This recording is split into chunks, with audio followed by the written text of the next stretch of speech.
translates to war.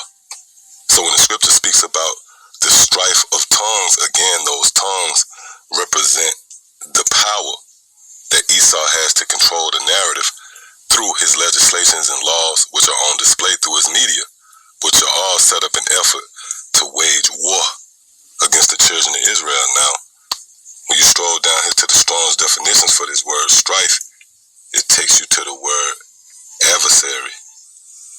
Adversary, which for those of us in the know, we understand that this word adversary goes back to the Hebrew word Satan, which translates to Satan, which would be none other than that old serpent, the devil and Satan, the so-called white man himself.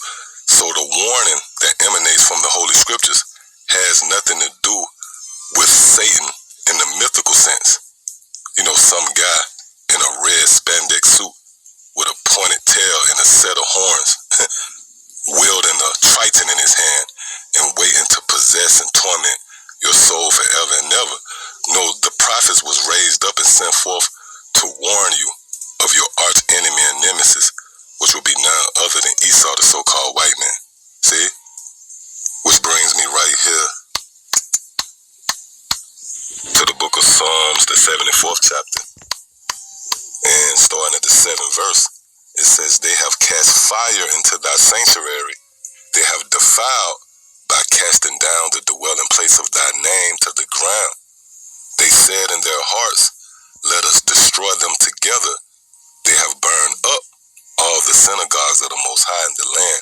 Yeah, and what we reading here is pretty much concerning the falling away of Israel, which started with us being driven out of our land and scattered into the four winds, and ultimately being discontinued from our heritage, in which the current state of the so-called Negro, Latino, and Native American serves as a witness, if you will, to that epic fall. See? Verse 9, we see not our signs, we see not our signs, there is no more any prophet, neither is there among us any that knoweth how long. Yeah, let's read this again. It says, we see not